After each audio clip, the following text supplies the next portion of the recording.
আমি আবারও কথা বলবো আমাদের প্রতিনিধি শিবাশিস মৌলিকের সঙ্গে। তবে তার আগে আপনাদের দেখাবো যে প্রায় 1.5 ঘন্টা বৈঠক হয়েছে দিলীপ ঘোষ, শ্রমিক ভট্টাচার্য এবং অমিতাভ চক্রবর্তীর মধ্যে। এই বৈঠক শেষে বাইরে বেরিয়ে এসে দিলীপ ঘোষ সম্পর্কে কি বললেন শ্রমিক ভট্টাচার্য, দেখুন।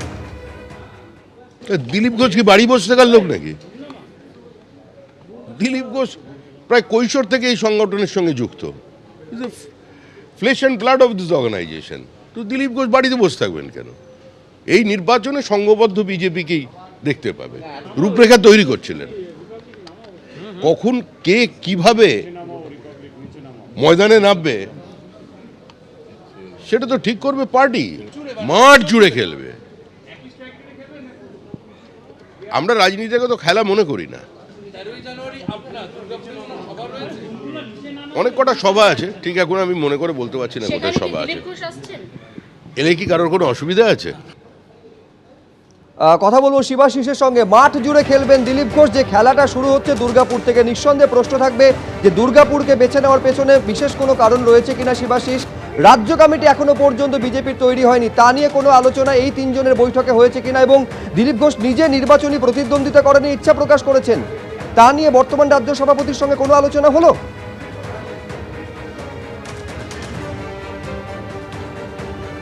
সুব্রজিৎ, শুরুতেই বলে রাখি যে দিলীপ ঘোষ তিনি দলের কাছে কি কি আশা করছেন তা জানিয়েছেন, এবং দল দিলীপ ঘোষের কাছে কি কি আশা করছেন তার শ্রমিক ভট্টাচার্য এবং অমিতাভ চক্রবর্তী দিলীপ ঘোষকে জানিয়েছেন। এর মধ্যে স্বাভাবিকভাবেই আগামী যে বিধানসভা নির্বাচন আসছে 2026-এর, সেই বিধানসভা নির্বাচনে দিলীপ ঘোষ প্রার্থী হবেন এই নিয়ে কোনো সংশয় নেই। কিন্তু দিলীপ ঘোষের কেন্দ্র নিয়ে কিছু জটিলতা রয়েছে, কারণ তার পছন্দের সবথেকে পছন্দের কেন্দ্র যদি দিলীপ ঘোষকে প্রশ্ন করা হয়, তিনি জানিয়েছেন তিনি খড়গপুরে তার কাছে সবচেয়ে পছন্দের কেন্দ্র, যেখানে ইতিমধ্যে বিজেপির বিধায়ক হিরণ রয়েছেন। ফলে সেখানে হিরণ তার আসন ছাড়বেন কিনা, হিরণের সাথে কথা বলে আবার পুনরায় বিবেচনা করা হবে কিনা, সেই সংশয় কিন্তু কিছুটা থেকে যাচ্ছে। হিরণ এবং দিলীপ ঘোষ দুজনেই খড়গপুর থেকে কিন্তু বিজেপির টিকিটে জয়লাভ করেছেন এই বিধানসভা কেন্দ্র থেকে। 2016-এ দিলীপ ঘোষ জিতেছিলেন, 2021-এ হিরণ জিতেছেন।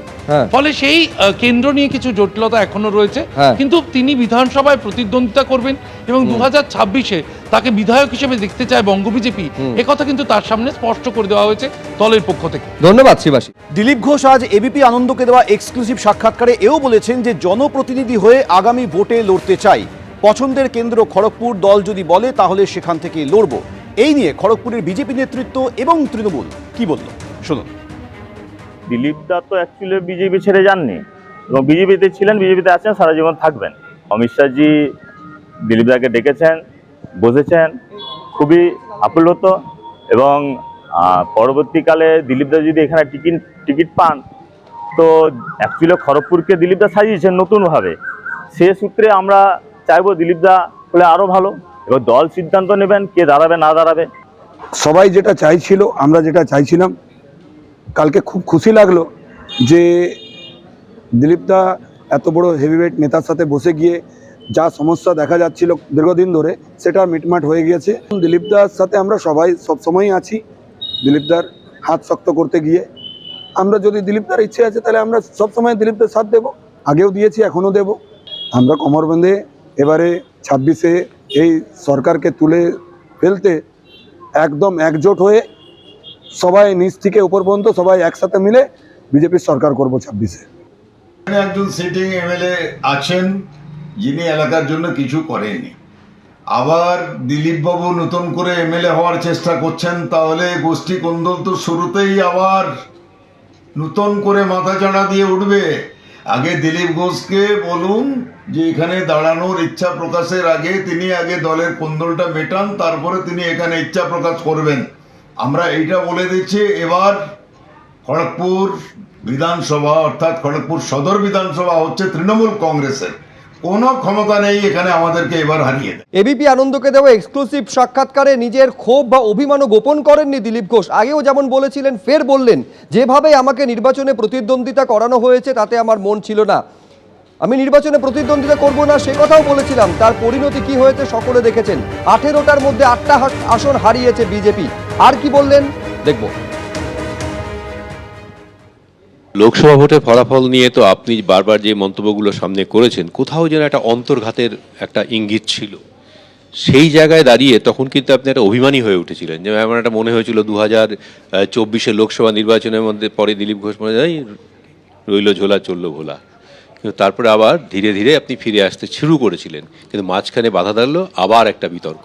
না, তার কারণ ছিল একটা, যেভাবে নির্বাচন লড়ানো হলো আমাকে, আমার মনোভূত হয়নি, আমি না বলেছিলাম লড়বো না বলে, কিন্তু পার্টির সিদ্ধান্ত যেহেতু পার্টিতে আছে আমি মেনে নিয়েছি।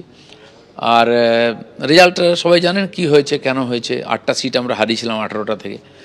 তো সেই জন্য আমার যেটা মনে হলো যে পার্টির বোধহয় আমাকে প্রয়োজন নেই, আর আমার প্রয়োজন ফুরিয়ে গেছে। আমার কাজ ছিল সংগঠন দাঁড় করানো, আমি সুব্রত চ্যাটার্জি আমরা সামনে ছিলাম, বাকি কর্মীরা লড়াই করে আমরা 40-41% ভোট এনে দিয়েছিলাম 19-এতে। তো পার্টি তো দাঁড়িয়ে গেছে। আমাদের মতো যারা আরএসএস থেকে আছেন বা প্রচারক, তারা সংগঠনের জন্য আসেন, তারা বাকি যে নির্বাচন সংসদীয় কাজের মধ্যে যুক্ত হওয়ার সাধারণত হয় না। তো আমাকে সেই কাজে লাগিয়ে দেওয়া হয়েছিল। তারপরে আমার মনে হয়েছিল যে বোধহয় প্রয়োজন নেই, কিন্তু পশ্চিমবাংলার জন্য যে লড়াই আমাদের, বাংলার পরিবর্তন, সেটা তো শেষ হয়নি, অর্ধেকটা হয়েছে। তা আমার যেটা মনে হলো পশ্চিমবাংলায় যে ঘটনাগুলো ঘটছে তাতে মানুষ ব্যথিত।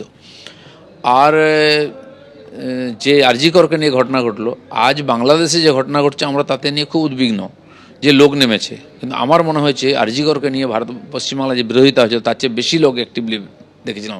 20,000 লোক এখানে নিউ টাউনে বিশ্ববাংলা গেটের সামনে একত্রিত হয়েছে, মহিলারা সাইলেন্টলি প্রতিবাদ করেছিলেন হাতে মোমবাতি নিয়ে, এটা কিছু কম ছিল না। তো আমার যেটা মনে হলো যে 26-এ মানুষ চাইছে পরিবর্তন। সেজন্য যাই হোক, আমি কোথায় আছি বড় কথা নয়, পার্টিকে দাঁড় করিয়ে এখানে পরিবর্তন করতে হবে। তো আমি সেই জন্য লড়াই করে এক প্রকার পার্টিতে ছিলাম, যে শেষ দেখে ছাড়বো। তো পার্টি মনে করে দরকার আছে, ঠিক আছি আমি। এবিপি আনন্দ, এগিয়ে থাকে, এগিয়ে রাখে।